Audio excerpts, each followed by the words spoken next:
সেই সময় আমি মনে পড়ে আমি মালয়েশিয়াতে ছিলাম, কয়েকটা প্রোগ্রামের জন্য গিয়েছিলাম। ডাক্তার জাকির নায়েকের সঙ্গে আগস্টের 2 তারিখে আমি সাক্ষাৎ করেছিলাম। আরেকজন আলোচক বাংলাদেশের শেখ মিজানুর রহমান আজহারি হাফেজাহুল্লাহ, তার সঙ্গে 3 তারিখে সাক্ষাৎ করেছিলাম। তো সেই সময় দেখছি যে বাংলাদেশের ভয়ঙ্কর পরিস্থিতি, গোটা বিশ্বের মিডিয়াগুলো বাংলাদেশের ছো পেতে বসে আছে।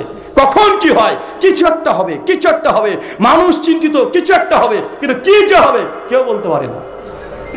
ছিল না ভাইজান? 5 তারিখে চলে যান, মাত্র 125টা দিন পূর্বে চলে যান, 125টা দিন কেবল হয়েছে। আমি তখন মনে মনে ভাবছি যে বাংলাদেশের যুবকদেরকে তুমি চিনি, আপনারা না যতটা না এখানে বসে আছেন, যতটা না বাংলাদেশকে চেনেন, তার চেয়ে আমি হলপ করে বলতে পারি আমি একটু হলেও বেশি চিনি বাংলাদেশকে।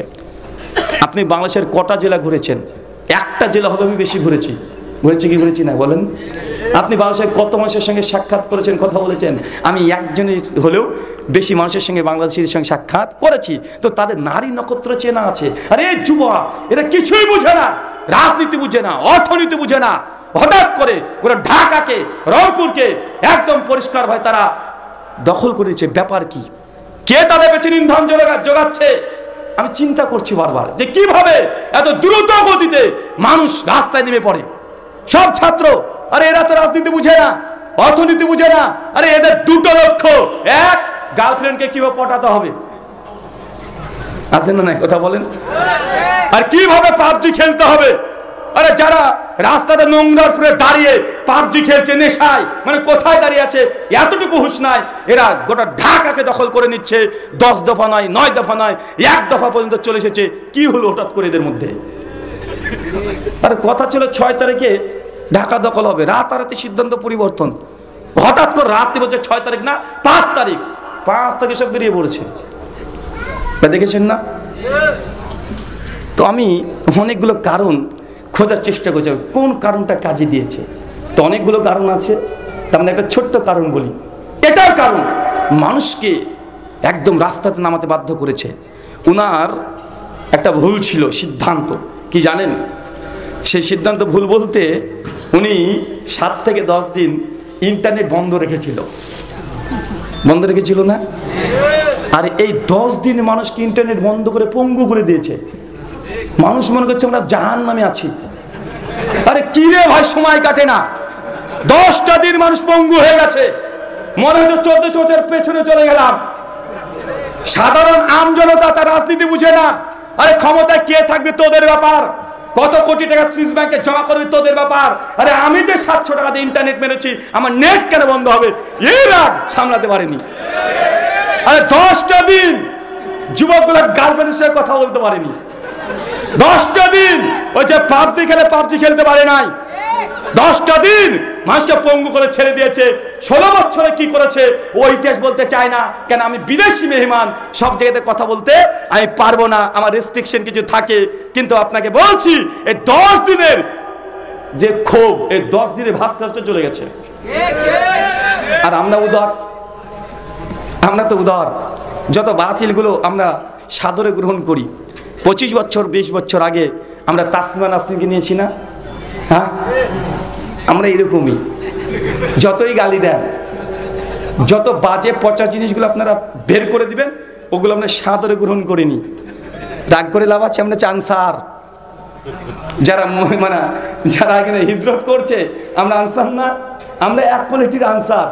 তার মানে এটা পরে অপব্যাখ্যা করেন না, কারণ সবগুলো এখানে দাঁড়িয়ে আছে। ওই দেখো রাহুল ভাই কি বলে গেল যে ওরা নাকি আনসার।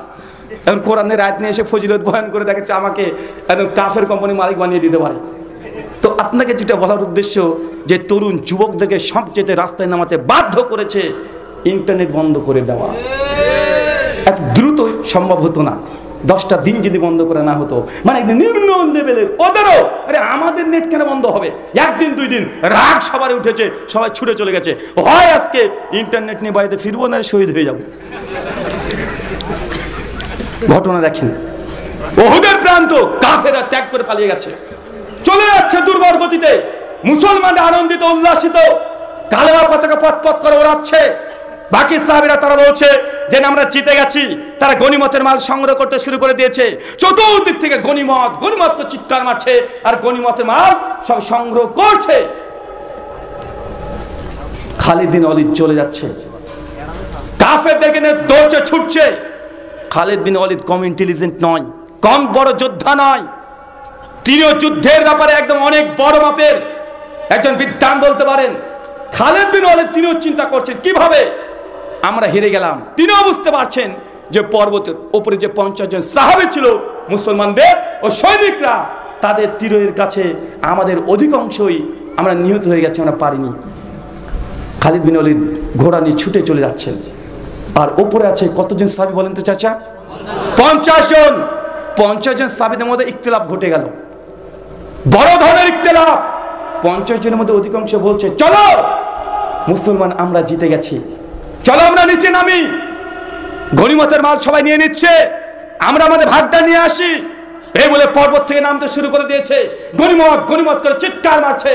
আর অপরদিকে আব্দুল্লাহ বিন জুবায়ের, ওই যে নেতা, নবী যাকে নেতা বানিয়ে দিয়েছেন, উনি বলে খবরদার কেউ তোমরা নিচে নামবে না, আল্লাহ নবী এখন আদেশ করে নাই, খবরদার কেউ নামবে না। আর এই যে অধিকাংশ মানুষ তখন বলছে আরে আমরা তো জিতে গেছি, গনিমত বন্টন হয়ে যাচ্ছে, নিজের যুক্তি কিয়াসকে কাজে লাগাচ্ছে এই বলছে। আর পাহাড় থেকে নামতে শুরু করে দিয়েছে। 50 জনের অধিকাংশ সাহাবী পাহাড় থেকে নেমে গনিমতের উপরে ঝাঁপিয়ে পড়েছে, বিজয় স্বাদ নিতে শুরু করে দিয়েছে। আপনারা করেছিলেন, পালিয়ে যাওয়ার সঙ্গে সঙ্গে যা ছিল সব বের করে ফেলেছেন, মাছ থেকে শুরু করে ভেতরের বাইরে যা ছিল সব নিয়েছিলেন, নেন নাই? নিতে শুরু করেছিলেন, আর কোনো কিছু পেয়েছি পাননি ভাই? কি অবস্থা দেখেছেন? আর এটা 1400 বছর আগেকার ঘটনা আপনাকে বলছি। সমকালীন বাংলাদেশ মিলে দেখেন তো মিলে কি না, মিলছে? আব্দুল্লাহ বিন জুবায়ের তখন কয়েকজন সাহাবীকে নিয়ে শুধু উপরে আছেন। খালিদ বিন ওয়ালিদ দূর থেকে ওই পর্বতটা দেখতে পেয়েছে, হ্যাঁ পর্বত ফাঁকা, কেউ নেই। খালিদ বিন ওয়ালিদ সঙ্গে সঙ্গে কাফের দিকে ওখানে থামিয়ে দে, থামো, আমরা মুসলিমদের উপরে আবার আক্রমণ করব। ওরাও অবাক, আক্রমণ করবো মানে? আর আমরা তো হেরে গেছি, আবার আক্রমণ? খালিদ বিন ওয়ালিদ বলছে দেখো ওই পর্বতে 50 জন ছিল, কেউ নেই, 2-4 জন ঘোরাঘুরি করছে। খালিদ বিন ওয়ালিদ নতুন ভাবে রণকৌশল চেঞ্জ করে নতুন ভাবে যুদ্ধের সজ্জায় সজ্জিত হয়ে উল্টো দিক থেকে, পেছন দিক থেকে আবারও একদম আক্রমণ, অতর্কিত হামলা, এমন ভাবে হামলা করে দিল কয়েক ঘন্টার মধ্যে মুসলমানদের 70 জন মুসলিমকে শহীদ করে তারা ছেড়ে দিয়েছে। অর্জিত স্বাধীনতা মুসলমানরা পরাজয়ের গ্লানি ভোগ করেছে। আল্লাহর নামে দাঁত ধরে শহীদ হয়ে গেছে। আমির হামজা এই যুদ্ধের শহীদ, হানজালা রাদিয়াল্লাহু আনহা এই যুদ্ধের শহীদ হয়েছে। মর্মান্তিক ঘটনা ঘটেছে এই যুদ্ধের। এক একজন সাহাবী কিভাবে যে শহীদ হয়েছে বর্ণনা করলে চোখ দিয়ে পানি ঝরতে শুরু করবে। আল্লাহর নবী তখন বুঝতে পারছেন যে না, ভয়ঙ্কর পরিস্থিতি, চতুর্দিকে লাশ আর লাশ, যেদিকে তাকায় সেদিকে মুসলিমদের লাশ পড়ে আছে। নবীজি ছুটে বেড়ায়, কখন তার চাচার দিকে যায়, কখন ওই সাহাবীর দিকে চলে যায়, চতুর্দিকে নবীজি ছুটে বেড়াচ্ছে। হানজালা রাদিয়াল্লাহু আনহা বিখ্যাত সাহাবী, সদ্য বিবাহিত, বিয়ে করেছে, রাত্রিবেলাতে বাসর করছে, ডাক চলে এসেছে উহুদের যুদ্ধে যেতে হবে। স্ত্রীর কাছে যাওয়ার পরে গোসল করার সময় দেয় নাই, নবী ডেকেছে, ছুটে চলে গেছে, মরণপণ যুদ্ধ করে শহীদ হয়ে গেছে। একজন ন্যাংরা, একজন কাফের, মুসলিম হয়নি, সে মুসলিম এখনো হয় নাই। যখন দেখছে উহুদের সময় ছুটে ছুটে যাচ্ছে, ওই কাফের লোকটা এসে বলছে মুসলিম সাহাবীদেরকে যে আমি মুহাম্মদের প্রতি ঈমান আনছি সাল্লাল্লাহু আলাইহি সাল্লাম, আমাকে কালেমায়ে শাহাদাত পাঠ করাও, আমি উহুদের যুদ্ধে যাব। ন্যাংরা, ও যেতে যাচ্ছে, সাহাবীরা নিতে চাচ্ছে না। সে বলছে যে আমি স্বপ্ন দেখেছি যে আমি ঈমান নিয়ে আসার পরে নবীর সঙ্গে যুদ্ধে গিয়েছি, আর একটা তীর এসে আমার এই কাঁধের উপরে লেগেছে, এই কাঁধের উপরে, আর আমি শহীদ হয়ে গেছি, এই স্বপ্ন দেখেছি। সাহাবীরা ওকে নিয়ে চলে গেছে তার জজবা দেখে, উনিও শহীদ হয়েছেন এই যুদ্ধে। আল্লাহর নবী যখন চতুর্দিকে লাশ যখন দেখছে, সবাই লাশ শনাক্ত করছে কোনটাকে, একজনকে নবী চিনতে পারছেন, এ তো আমাদের না, এখানে কেন? সাহাবীরা বলছে ইয়া রাসূলুল্লাহ এই যুদ্ধের আগে কালেমা শাহাদাত পাঠ করে এসেছে, আর বলেছিল যে সে শহীদ হবে, আল্লাহ তার দোয়া কবুল করেছে। আল্লাহ নবী বলছেন, অথচ এই ব্যক্তি 1 রাকাতও নামাজ পড়েনি। চিন্তা করতে পারছেন? মর্মান্তিক লড়াই। খালেদ বিন ওয়ালিদ ঢুকে পড়েছে একদম। আল্লাহ নবীর সঙ্গে 9 জন নবী মিডিলে দাঁড়িয়ে আছে, চতুর্দিক থেকে বারবার আক্রমণ। কাফেরদের টার্গেট যে এই যুদ্ধে মুহাম্মদ সাল্লাল্লাহু আলাইহি ওয়াসাল্লামকে একদম শেষ করে দিবে, বিভিন্ন ভাবে একের পর এক আক্রমণ করতে শুরু করে দিয়েছে। আল্লাহ নবীর সঙ্গে ছিল 9 জন, টোটালি 7 জনকে একদম শেষ করে দিয়েছে। 2 জন ব্যক্তি, তার মধ্যে একজন আছে আবু তালহা ইবনে উবাইদুল্লাহ, যার জন্য এই পুরো উহুদের যুদ্ধে আল্লাহ নবীকে কাফেররা হত্যা করতে পারেনি। সব সময় প্রথম থেকে শেষ পর্যন্ত নবী সামনে ঢালের মতো দাঁড়িয়েছিল। আল্লাহ নবী বারবার দেখছে কোথায় সাহাবীরা মারা যাচ্ছে, একদম কান্নাকাটি, চতুর্দিকে মর্মান্তিক অবস্থা। নবী বারবার দেখতে চাচ্ছে যে কোথায় কিভাবে তীর নিক্ষেপ হচ্ছে, কে মারা যাচ্ছে, নবী বেদনায়। সেই সময় এই সাহাবী আবু তালহা ইবনে উবাইদুল্লাহ, কাফেররা যখন তীর নিক্ষেপ করতে শুরু করেছে, আল্লাহ নবী ইয়া রাসূলুল্লাহ, খবরদার, অবশ্যই আল্লাহ নবী আপনি মাথা তুলবেন না, আপনি মাথা তুলিয়েন না, কাফেররা টার্গেট করছে, আপনাকে মেরে দিবে। ইয়া রাসূলুল্লাহ আপনি মাথা তুলিয়েন না, আপনি আমার বুককে আপনার বুক করে নেন, আপনি মাথা নিচু করেন, আপনি মাথা তুলবেন না ইয়া রাসূলুল্লাহ।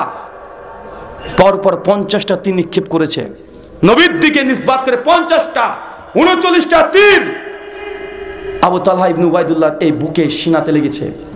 39টা তীর নিয়ে আল্লাহ নবীর সামনে দাঁড়িয়ে আছে। রাসূলকে মৃত্যু তারা, রাসূলের ক্ষতি হবে এটা চাই নাই। আল্লাহ নবীর একটা তীর এসে পায়ে লেগে গেছে, রক্ত বের হচ্ছে। সাইদ বিন মুসাইবের হাতে ছিল কালেমার পতাকা, পতাকা পড়ে গেছে। আলী বিন আবি তালেবকে আল্লাহ নবী বললেন, আলী পতাকা তুমি ধরো। আলী বিন আবি তালেব পতাকা ধরে নিয়েছে। এমন এমন ঘটনা আছে, মর্মান্তিক ঘটনা এই উহুদের যুদ্ধে। আল্লাহ নবী বুঝতে পারছেন যে না, এই উহুদে আর থাকা সম্ভব নয়। সঙ্গে সঙ্গে নবী বললেন যে চলো আমরা এখান থেকে বেরিয়ে যাই, চলো বেরিয়ে যাও উহুদ ছেড়ে। উহুদ ছেড়ে বেরোতে শুরু করেছে। আল্লাহ নবী চলতে পারে না, পা দিয়ে ঝরঝর করে রক্ত বের হচ্ছে, দাঁত মুখ শহীদ হয়ে গেছে। সাহাবীরা মরে পড়ে আছে, সবাই মৃত্যুবরণ করেছে, শহীদ হয়ে গেছে। এই মতো পরিস্থিতি আল্লাহ নবী যাচ্ছেন, একটা পাহাড়ে উঠতে পারছেন না। এই সাহাবী আবু তালহা ইবনে উবাইদুল্লাহ 39টা তীর নিয়ে নবী পাহাড়ে উঠতে পারছেন না। সঙ্গে সঙ্গে নবীকে সৈন্য করে তুলে কাঁধে নিয়ে দৌড়তে দৌড়তে তিনি ছুটছেন, পাহাড়ে পরে তুলে দিচ্ছেন। আচ্ছা, এই যে ঘটনা, এই ঘটনা থেকে আপনার কাছে প্রশ্ন, বিজয় একবার হয়ে গেছে, তারপরে পরাজয়ের গ্লানি ভোগ করতে হয়েছে মুসলিমদেরকে। ৭০ জন শহীদ হয়েছে, আল্লাহ নবীর দাঁত মোবারক শহীদ হয়েছে। কোন কারণে? আল্লাহ নবীর আদেশকে লঙ্ঘন আর দুনিয়ার প্রতি লালসা আর মুসলিম উম্মার মতভেদ আর মতভেদ হয়েছে ঠিক, সমাধান রসুল থেকে নেওয়া হয়নি, নিজের কিয়াসকে প্রাধান্য দিয়েছে। যুদ্ধে তো জিতে গেছি, কিন্তু রসুল তো আদেশ ছিল খবরদার নামবে না যতক্ষণ আমি আদেশ না করছি। নিজের কিয়াস, নিজের বুদ্ধি, বিবেক, নাফসের উপরে চলেছে। অনেকগুলো কারণ, তার মানে বোঝা গেল আল্লাহ নবীর একটা আদেশকে লঙ্ঘন করার জন্য আল্লাহ কোরআনে আগে বলে দিয়েছেন আনতুসিবাহুম ফিতনা, যারা আমার নবীর বিরুদ্ধে আচরণ করবে তাকে ফিতনা দিয়ে জর্জরিত করে দিব। যদিও সাহাবীদের জন্য এই ফিতনা নয়, আল্লাহ ক্ষমা করে দিয়েছে, তারা মাগফুর, তারা ক্ষমা প্রাপ্ত। যে জাতি তার নবীর কথাকে আদেশকে লঙ্ঘন করেছে, আল্লাহ সেই জাতিকে পূর্বেও ধ্বংস করে ছেড়ে দিয়েছে। লূত কম ধ্বংস করে নাই, আদ সামুদ থেকে ধ্বংস করে নাই, ধ্বংস করে দিয়েছে। তাই মুসলিম জাতি একদিকে হাদিসটা রাখেন, একদিকে বাংলাদেশের প্রেক্ষাপট রাখেন। আপনিও মনে করছেন যে বিজয় চলে এসেছে, পেছন দিক থেকে আবার আক্রমণ হতে পারে, পেছন দিক থেকে এই স্বাধীনতা আবার আপনাদের কাছে ছিনিয়ে নিয়ে একদম আবার যাদের কাছে ছিল তাদের কাছে চলে আসতে পারে। এখনই বিজয়ের কিছুই ঘটে নাই। মনে রাখবেন, সাবধান, সতর্ক থাকতে হবে বাংলাদেশিদেরকে, কেননা পেছন থেকে আক্রমণ হবেই হবে। এর জন্য অনেকবার পরিকল্পনা করা হয়েছে কি হয় নাই? চোখ কান খোলা করে দেখেন। কয়েকদিন আগে তো 200 খানা ট্রাক ঢুকে গেল ঢাকাতে। কয়েকদিন আগে তো ওই আনসার নাকারা আন্দোলন শুরু করে দিচ্ছে। চিটাগাং থেকে সংখ্যালঘু ভিকটিম কার্ড খেলা হচ্ছে না? আমি সব কথা পরিষ্কার করে বলতে পারবো না, কারণ আমাকে ফিরে যেতে হবে। সমাজদারকে ইশারায় কাফি। পেছন থেকে আক্রমণ করার চেষ্টা করছে। বিজয় লাভ করাটা বড় কথা নয়, বিজয়কে ধরে রাখা এটা অনেক বড় কথা। অনেক জাতি বিজয় লাভ করেছে, কেউ ধরে রাখতে পারে না, চলে গেছে নিজেদের ভুলের কারণে। চারটে কারণ। এক, নবীর আদেশকে লঙ্ঘন। যদি এখনো আল্লাহ নবীর শরিয়া যদি প্রতিষ্ঠিত না হয়, আগে যা ছিল 5 বছর পর আপনারা বাংলাদেশিরা তাই বলবেন যে আগেরটাই ভালো ছিল, আগেরটাই ভালো ছিল। নবীর যদি শরিয়া যদি প্রতিষ্ঠা না হয়। 2, মতভেদ হবে, সমাধান নবীর কাছে যেতে হবে, নিজের বুদ্ধির কাছে নয়। 3, যে কোনো সময়ে লোভ লালসা দূরে রাখতে হবে। এখনই পাহাড়ে যেতে হবে, ক্ষমতায় যেতে হবে, এখনই প্রতিশোধ নিতে হবে। এই দুনিয়ার লোভ লালসা বাতিল করতে হবে। এখনো ধৈর্য ধারণ করেন, এখনো চোখ কান খোলা রাখতে হবে। 120 দিন আগে যতটা আপনারা সচেতন ছিলেন, একটা ফেসবুকে কমেন্ট করতে হলেও আরো চিন্তা ভাবনা করে কমেন্ট করতে হবে, কারণ তারা ছবেতে আছে। একটা ইস্যু পেলে বাংলাদেশের নাম নিশানা যেন বিলীন করে দেওয়া যায়, এই পরিকল্পনায় তারা এখনো লিপ্ত আছে। অত সহজ নয়। আল্লাহ সুবহানাহু ওয়া তাআলা মুসলিম উম্মাহ আমাদের কমকে তুমি হেফাজত করে, সকলে পড়ি আমিন। রাত আর গভীর করব না। বর্তমান বাংলাদেশ আপনাদের করণীয়, এই ওহুদের যুদ্ধেই আপনাদের অ্যান্সার সবগুলো আছে, সবগুলো আছে। উত্তর পেয়েছেন না? উত্তর পেয়েছেন? আর অনেকগুলো কারণ আছে, জাস্ট একটা কারণ এটাই নিয়ে আজকে বাইতে যান। আল্লাহ সুবহানাহু ওয়া তাআলা আজকে যারা আলোচক আয়োজন করেছেন, শেখ আকরামুজ্জামান বিন আব্দুল সালাম হাফেজাহুল্লাহ, আপনাদেরকে বলেছেন যে ফাউন্ডেশনে সঙ্গে থাকার জন্য। দোয়া, হাতটাকে লম্বা